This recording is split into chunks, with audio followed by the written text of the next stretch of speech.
moving on to Vaenuth 2. If we don't have enough people to do some interaction after this, we'll probably just wrap up the stream. But my hope is that after a couple of these streams, we'll be able to get a group of, 3 or 4 or more people, and then we can have some actual kind of role-playing and interaction there with kind of building out some of Gethra's history and whatnot. All right. So, last chapter here.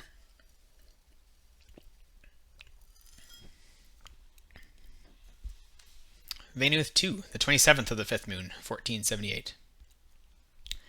Outside of Rainrest, the caravan camp was abuzz with activity.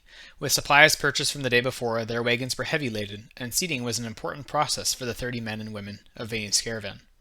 "Vae," said Teg, stepping into her tent. "Want me to start packing yours?"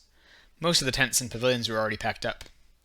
Vae was writing a letter at her desk. She finished with a small signature and then nodded to him. "I'm done here for now," she said. "Let me get my trunk together." She had a small chest for clothes and personal effects. She dabbed a bit of ointment from a small wooden container and wiped the light blue substance on each shoulder and her forehead. It would absorb the worst of the heat once they got going. Thankfully, most of Rainrest was covered in jungle canopy. It was in the desert and mountains that Vaenuth really needed to use different creams. Most of the time, she tanned, but unlike the dark-skinned men and women of her group, she did sometimes burn in the heat of the sun. Today, she had a tight, sweat-stained white binding around her torso to keep everything in place, and loose, breathable gray pants on, hanging around her knees.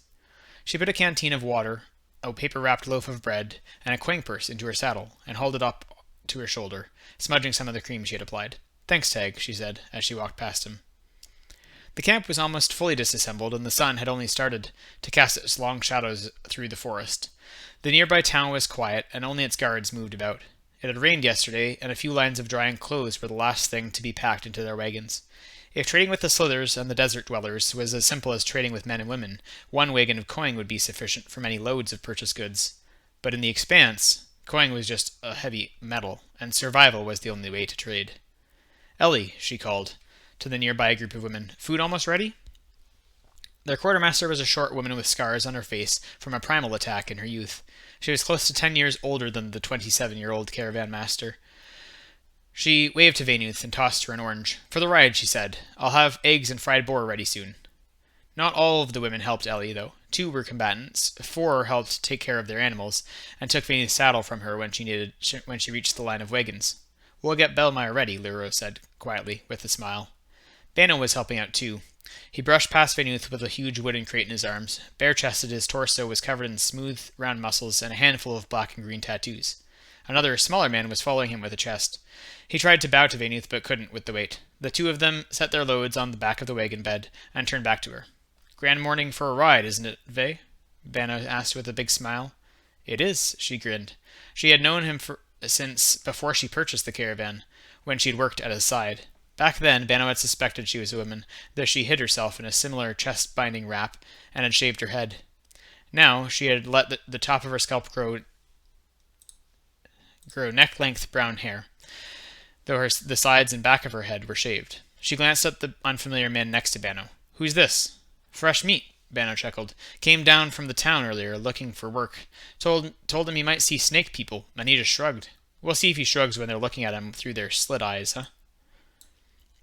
The younger man laughed uncomfortably. "I'm Julian," he said, and tipped his head to her. Vaenuth smiled. "I am Vaenuth," she replied. "Welcome to my troop. Are you just going to help with moving?" "For now," Bano said. "Wherever you need me," Julian said. At the same time he added, "Though I've never handled a sword." Bano chuckled. "You'll be fine, Ruffin." "The Slithers aren't that scary," Vaenuth replied. To her, humans instilled far more fear. She had lived in the dark recesses of humanity for long enough before her escape. Julian seemed all right, though. He was clean-shaven, with a dark olive skin and a repeating line pattern shaved through his short hair. "Meal is ready," Ellie shouted. "An hour," Vaenuth declared loudly. "Then we're on our way."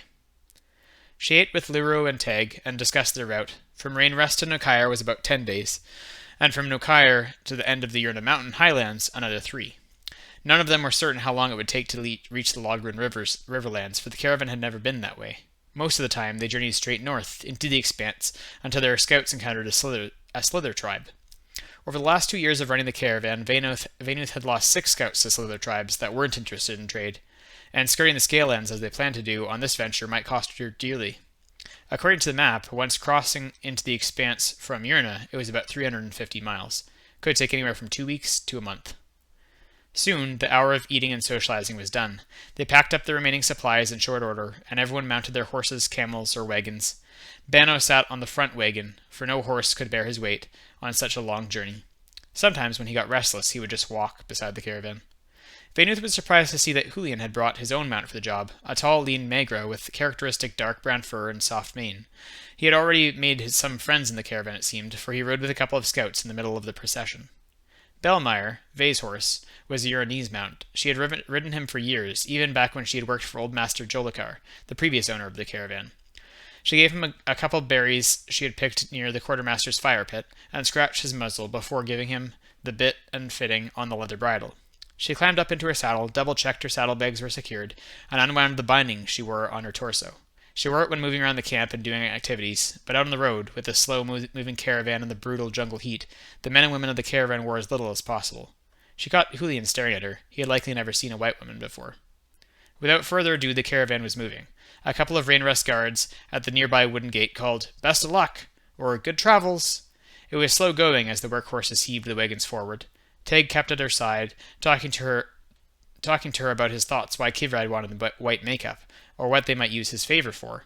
Vaenuth had her own idea for the favor. She wanted information. Information about slavers from the east. As she led her clan into the new Menacris jungles, she smiled to herself. Less humans to deal with, more world to explore. So there is Chapter 2 of Vaenuth. And they're setting off from Rainrest towards Nokair, and then back up through the Iron Pass. Alright, I think that's all that I will do for now. Thanks for tuning in. And thank you for the follow, Femboy Ryan. Happy to have somebody out there enjoying the show. And I hope to do a lot more of this. We'll see maybe sometime later this week, if we get more viewers coming in, we can actually have some interactive content. All right. Have a good afternoon, everyone.